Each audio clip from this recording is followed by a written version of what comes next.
ईमान किसी की तो कुछ भगवान लिखते हैं, मिटा अस्ती अपनी इश्क को पैगाम लिखते हैं। मरहम तलवारों के बेटे और मख्तालों की टोली जो बहाकुन सरहद पर अपना हिंदुस्तान लिखते हैं। नमस्कार, मैं प्रथमेश मगर आज इस राज्य स्तरीय ऑनलाइन प्रतियोगिता में मेरा विषय प्रस्तुत करता हूँ भारत का युवक, संविधान की समझ और देश का भविष्य।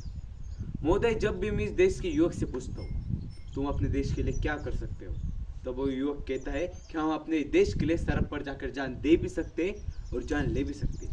बेशक आप ऐसा कर सकते हो, मगर जब कभी मैं वो सड़क किराने पड़े गंदगी के ढेर को देखता हूँ तो मुझे वो हर एक ढेर उस दावे के आगे प्रश्न चिन्ह के तौर पर नजर आता है। अरे यूं तो हम सब सरहद पर जोश दिखलाना चाहते हैं, इस्लामाबाद की धरती पर भी ध्वज लहराना चाहते हैं, पर भारत पहुंचों की हाल मुझे शर्म आती है बताने में। हम नाक सिकुड़ने लगते हैं एक कागज का टुकड़ा उठाने में। तब मैं सोचता हूँ एक कैसी देशभक्ति जो एक तरफ है हाथ रावण पिंडी कराची में भी ध्वज लहराने को बेताब है, वह दूसरे तरफ यही याद अपने मुल्क का एक कागज का टुकड़ा उठाने में कतराते हैं।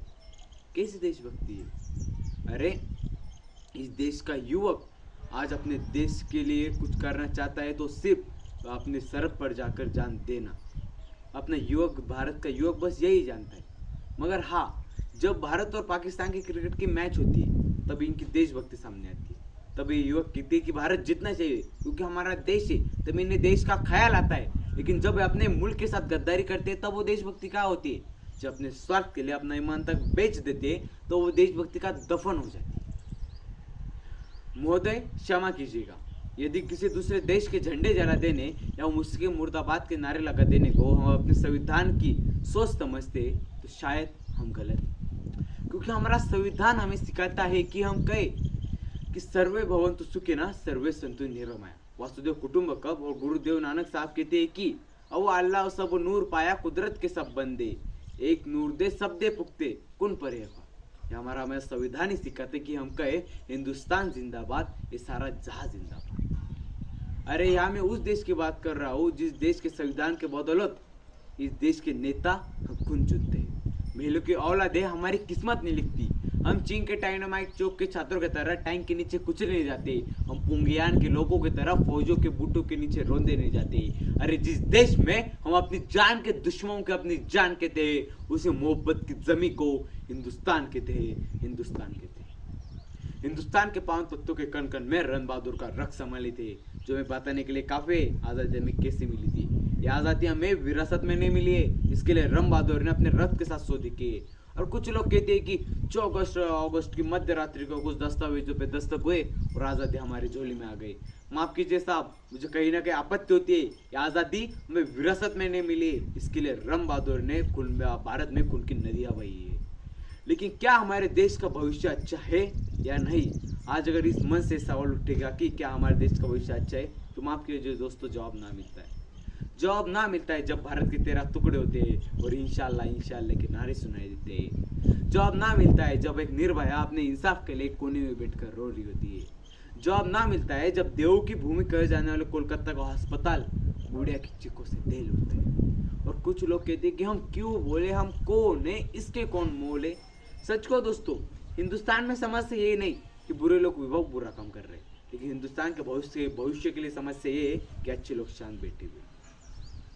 क्योंकि आप इतिहास के पन्ने देखिए, हम जब भी हमारे देश का भविष्य खराब हुआ है वो बाहरी ताकतों से नहीं हुआ है, वो हुआ है अपने यहाँ के लोगों से। कभी किसी ने चंद पैसों के लिए ब्रिटिश सरकार के तलवे चाटे, तो कभी किसी ने अपना ईमान तक बेच दिया। अब महोदय, कड़वा सकते पर साहित्य जो में जो कहने की ताकत देता है। आप पहलगाम हमले की बात कीजिए, वरना किसमें इतनी हिम्मत कि जो सरहद पार करे और 26 से ज्यादा लोगों को मार दे बिना इसके कि कोई अपने देश का गद्दार हम उसमें शामिल नहीं था। हमें शर्म आनी चाहिए, अपने हिंदुस्तान का नमक खाते और गद्दारी भी अपने मुल्क के साथ करते। और जब तक ये लोगों को हम अपने देश से निकालने देंगे तब हमारा देश का भविष्य अच्छा नहीं हो सकता। क्योंकि सांप आस्तीनों के जब तक ना मारे जाएंगे, हौसला कितना भी हो, हम जंग हारे जाएंगे। दुश्मनों के संग हम फिर करेंगे फैसले, पहले घर के जाहिलों के सर उतारे जाएंगे, सर उतारे जाएंगे। महोदय, अंत में एक शायर की शायरी के साथ और मेरी तमन्ना के साथ मैं मेरी वाणी को पूर्ण विराम देता हूँ कि काश मेरी जिंदगी में सरहद की कोई शाम आए, मेरी जिंदगी मेरे वतन के काम आए। ना खौफ है मौत का, ना आरज़ू जन्नत की, बस जब कभी जिक्र हो शहीदों का उसमें मेरा भी नाम आए। कोई पूछे मेरे बारे में तो मेरे पहचान लिख देना, उठाना तिरंगा झंडा और छाती पे हिंदुस्तान लिख देना।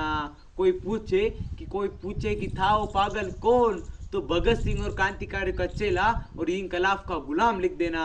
और बच्चा हो जिसमें मेरे जो लहू, निकालना उसे फेंकना जमी पर, और माँ तुझे सलाम लिख देना, और माँ तुझे सलाम लिख दे देना। जय हिंद, धन्यवाद। प्रेक्षक हो, तुम्हाला आमच्या स्पर्धकाचा व्हिडिओ नक्कीच आवडला असेल। आता या स्पर्धकाला जिंकवून देण्यासाठी तुम्ही सुद्धा मदत करू शकता। या स्पर्धकाचा व्हिडिओ लाईक करून, तसेच स्पर्धकाला प्रेरित करण्यासाठी त्या व्हिडिओवर कमेंट करून, आणि हो, जास्तीत जास्त लोकांपर्यंत हा व्हिडिओ शेअर करून। प्रबोधन बहुउद्देशीय संस्था ही महाराष्ट्रातील कानाकोपऱ्यात विविध सामाजिक आणि शैक्षणिक उपक्रम घेत असते। ही स्पर्धा सुद्धा या उपक्रमाचा एक भाग आहे, आणि हो, या परिवाराचा तुम्ही एक हिस्सा पण होऊ शकता। प्रबोधन मधील विविध उपक्रमांचे अपडेट मिळवण्यासाठी या चॅनलला नक्कीच सबस्क्राईब करा। आणि हो, हा व्हिडिओ शेवटपर्यंत पाहिल्याबद्दल आपल्या सर्वांचे मनपूर्वक आभार।